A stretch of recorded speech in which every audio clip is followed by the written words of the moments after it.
soundtrack to your student life. Ram.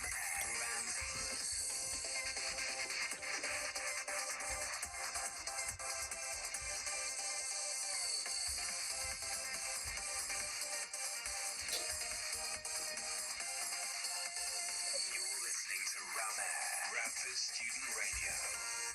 Hi everyone, welcome to Rama Studio this afternoon. My name is Cynthia, and of course, we had an idea to talk to our politicians so that we can know how a student can get involved in local politics. And today I'm joined by Councillor Alex Rochelle. How are you doing this afternoon? I'm very well, thank you. Thanks for having me. You are a very interesting person. I hope you know. He's involved in regeneration planning and transport portfolio, and Alex is looks after the Wind Hill and of course roads, and he is a member of the Labour Party. Indeed. So today we're just talking usual politics. We want to get to know you more, and of course get to know what politics actually entails. Because what we found out is that loads of students don't even know anything about it. Which they just come to school, do their normal school activities and just go back home. And I mean, it would be nice for us to hear first, and especially from a very young person, not very young, but I mean young person. Young enough. Young enough. I mean, so we can experience, because if I see you, I definitely know that if you can do it, I can do it. I can also aspire. So tell us, how does local politics work in the UK? Well, there's a lot of crossover with national politics, I guess, but basically people will refer to Westminster politics as where your members of parliament go. That's your national Sure. politics. That's where the prime minister. It's major foreign policy. It's large economic policy like income tax, True. things like that. And then the country's split up into local councils. Obviously, we've got one in Bradford that covers the whole district, so it covers our towns like Keighley and Ilkley and Shipley and Bingley as well. And that covers a lot of stuff on your doorstep, so it's like waste collection, highways, potholes, street lighting, but also things like care services. There is an economic development function, so about regeneration of your local high streets, what you do there, and sport and leisure as well. One of the things I cover is countryside and rights of way, so things like Ilkley Moor come under the council's responsibility as well, and we look after the moorland of the district that isn't owned by Yorkshire Water, so it tends to be one of the two of us that owns it. So you know, there's a lot of crossover. I think a lot of MPs and councils pick up casework from residents, but it's just like, I've got a problem, you know, can you help me with it? And some of it might be their experience with public services like the welfare system or the health service. Some of it will be you know, that people keep parking on the pavement on our street and it's causing us problems, or the street lights being out, and we try and help people however we can as well. Wow. How long have you been involved in politics? I probably got involved in the late noughties. I think it was during the financial crisis is when I joined the Labour Party. I felt we were doing the right things, not getting the credit for it. I thought, I'm going to join the party and help. And then someone said, our parliamentary candidate at the time, who is now the leader of Bradford Council, Susan Hinchcliffe, says, have you ever thought about standing? Maybe you should stand in Shipley Ward, which we didn't think we'd have a chance to win, and we didn't. So it was just a no pressure situation of dipping a toe in and seeing Just how try. you feel. And I really enjoyed it actually, and it felt good. Sometimes you'd make a difference and you'd help someone, you'd get a buzz off it, and it was like, this is really good. And then Windle and Rose came up in 2012, so that's when I first got elected. So just past 10 How years. old were you there? 29 I think. Oh wow. Yeah, so still not yet in my 30s. Not so old. Yeah, still a bit young. Well, That's in good. politics, you're considered young for quite a long time. It's one of the good things about it, really. You know, in national politics, I don't think you're considered like middle-aged till your 50s, and you know, you get called a young man if you're in your 40s. So I thought, politics is a good place to go if you're bothered about growing up. So then I got on the executive in 2016. So that's since I've covered the whole district with that regeneration portfolio. Amazing. So apart from Labour Party, what other parties do we have? Well, your big two parties in Britain are Labour and the Conservatives. Okay. That's a broadly left-right split. Hmm. And the system we have called first past the post, where everyone just votes, whoever gets the most votes wins, and they go Yeah. become the MP. And if you get enough MPs to what you call command a majority in the House of Commons, Yes. then you form a government. That encourages those two parties always be the biggest parties, but we have other parties like the Liberal Democrats, who, as the name suggests, tend to have more of a liberal focus. So some of them will be a bit more conservative, but on the liberal side of it, or a bit more Labour on the liberal side of it. Yeah. And then you've got the Green Party as well, who've started to do quite well in the last few years, and Okay. they would tend to be, I mean, obviously they'll define themselves, so hopefully I'll be doing them justice, but they would tend to be on the left, but with very much a very strong environmental focus, which I would say the Labour Party has as well, but it doesn't define us in the same way as it defines the Green Party. But those are the main parties. You get all sorts of offshoots. We've had UKIP over the last few years. They've gone now.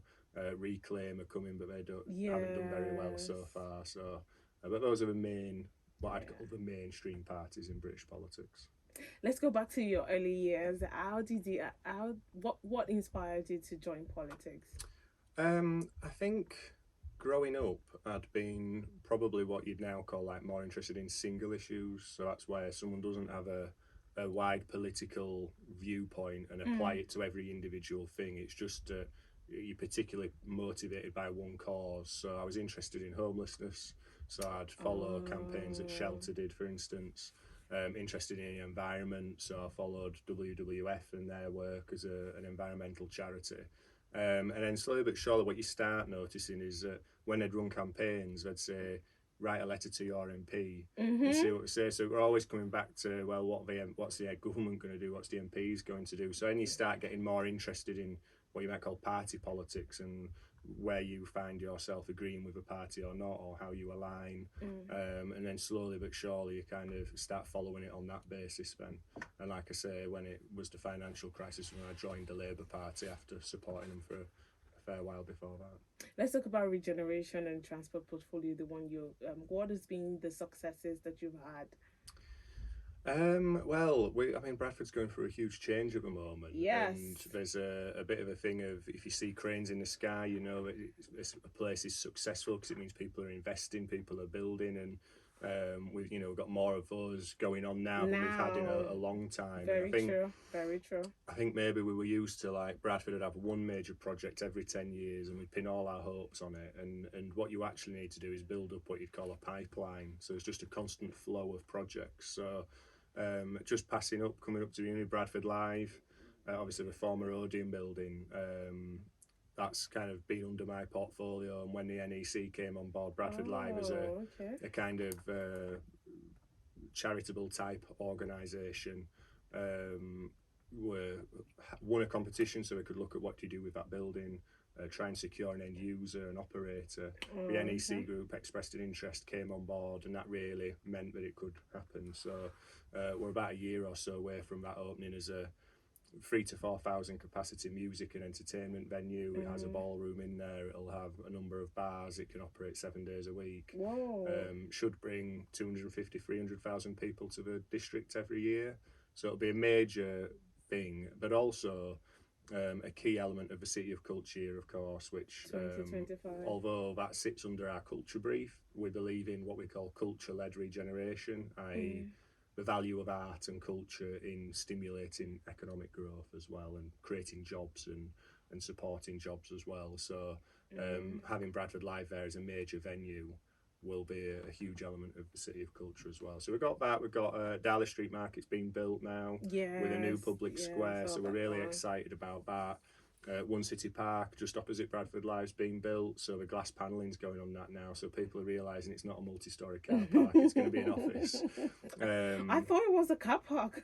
I was in a taxi and a guy just went, they're building a car park. I don't always tell him who I am, so he was like, they're building a car park there. And I was like, is that what people are thinking? But we're hoping to announce some end users soon on that, and when we do, that'll be hundreds of jobs in the city centre. Yes. So it all starts to support each other, because if you have more good jobs in a city centre, that provides customers for places like Bradford Live or Darley Street Market. And if you have all that, then people want to live in the city centre as well, which means there's more demand. So the developments that come in a better quality, because you've got to have good quality because people are working in the city centre with good jobs. So that's the big focus on the regeneration point of view at the moment. Very nice. I've got to say that lots of I'm excited that, I mean, there's so many projects going on right now.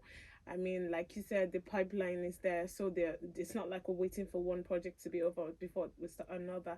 But I still would say that I know that lots of students, with like all the questions we've asked from all the students, like we realize that students tend to leave Bradford immediately after the uni, and that's like big for us. And they say things like, oh, as a student you've not gotten a job, I should be able to get like free transportation around.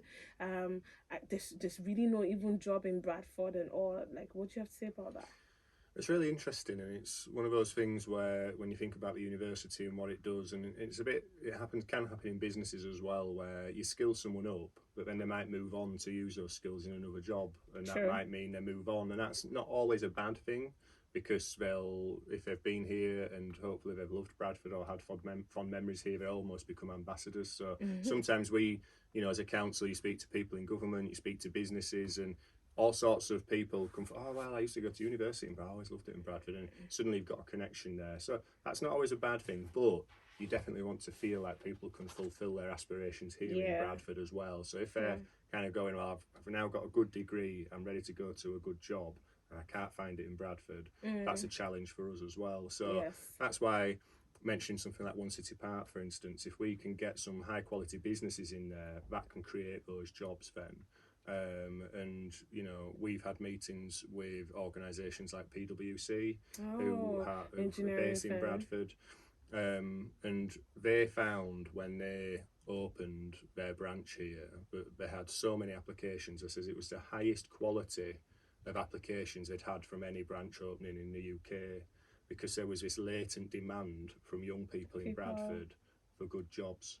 And what they find is, once they've skilled them up for a few years, they're maybe moving on and going further afield, but they're happy with that, because they see themselves as providing jobs and opportunities, because they understand that that helps them grow as a business as well. So the more we can do that, the more you create those opportunities for young people. So it's a challenge, but it's one, I think we've got some kind of good things in the pipeline, as it were, on there. But it's very interesting feedback. So how can a counsellor help people in the community? Well, there's lots of different ways, really, and there's no one set way of how you make a difference. And I think sometimes when you're a counsellor, you can look for what is the answer, what is the right way to do it, and there's no handbook, there's no guide. Some people come on as counsellors who are what I'd call like community champions almost. It's the person who's worked in the local community centre for 10 years, who's known by everyone, who wants to do something extra, and they become a counsellor. Some people come in who are a bit more political. It's about the cut and thrust of a debate of ideas with opposition parties, and they have a different skill set. So everyone can contribute in their own way. And the day-to-day things are, like I mentioned with residents, it's getting out, it's delivering newsletters to let people know what your ideas are, make yourself available, get yourself out to coffee mornings, community centres, local events. People get to know you, and they come to you with problems. Some of them are under the responsibility of the council, but you're just trying to help and be a community champion. Other things, it's running projects and doing things yourself. So my colleague in Windle and Rose, for instance, started up a Scarecrow Festival. We did a Christmas market, and these were things we were running ourselves. But other on a day-to-day basis, it might just be more about casework and helping people on a day-to-day basis. And what are like the factors that can limit this type of help? Of course, it'll be funding. Yeah, funding's always the biggest one. Austerity, whatever your position on how necessary it was, did it go far enough? It's had a huge impact on councils' abilities to do things for themselves, which is a challenge. And therefore, sometimes what you're trying to do is navigate through that, find opportunities. How can you find little pots of funding to do things? But sometimes, in social housing, for instance, in communities of a big social housing provider in Bradford, and in social housing was hit by austerity as well, because government put in like things like rent caps. So then all the maintenance budgets sort of cut back. So trying to help people when their fence, has fallen over and keeps getting kicked in or whatever, or they need to upgrade the bathroom, is very different to when I was growing up. To be a little bit part political under a Labour government where we had a decent home standard. So I grew up in a council house. And when we needed double glazing in the house or a new boiler, there was funding there to do that. And it's harder nowadays. I know. So funding's a big challenge, and just building those contacts and finding those opportunities. Let's come back to the university. How can you as a counselor, how can you connect with students? Because I feel like lots of students are delusioned by politics. How do you think you can connect with students? It's a really good point, and one of the reasons I was keen to do this actually was to kind of do a bit of that. Actually, it's very easy. I mean, to be fair, when I were a student, Wednesday afternoons you had off from lectures, so I used to come home and I'd watch Prime Minister's Questions. So it's like, even then, that one, even before I got really political, but it's so easy. You're just living your own life, aren't you? And therefore they can just be kind of like ships in the night that don't always pass. Sure. They don't always meet, rather. So I probably wouldn't presume to know, in a sense, oh, well, this is how you engage with students. I think sometimes you can feel you're there and accessible, but if people don't know that, then they don't necessarily know to do that. I mean, one of the things that you get a fair bit of every now and then is students from universities across the country, actually, but usually Yorkshire, get in touch, or I'm doing a master's or I'm doing a study on this and I need to speak to someone about regeneration. Would you be willing to speak to me for half an hour? So I do a fair bit of that, just to kind of, it's useful to test yourself on how you think about things. Sure. But I think there's definitely more we can do, because the more engaged we are with the university and the more engaged the students are with where they are, because they feel engaged and they feel like there's an offer there for them. Firstly, like you say, they're more likely to stay here, contribute when they've got the degree, and that's good for them, but it's good for the city as well. The more engaged we are, because it's such a huge resource. And Bradford's such a young city and district, one of the youngest in the UK. Okay. Yes. We've really got to take advantage of that, and it was a big reason why we got City of Culture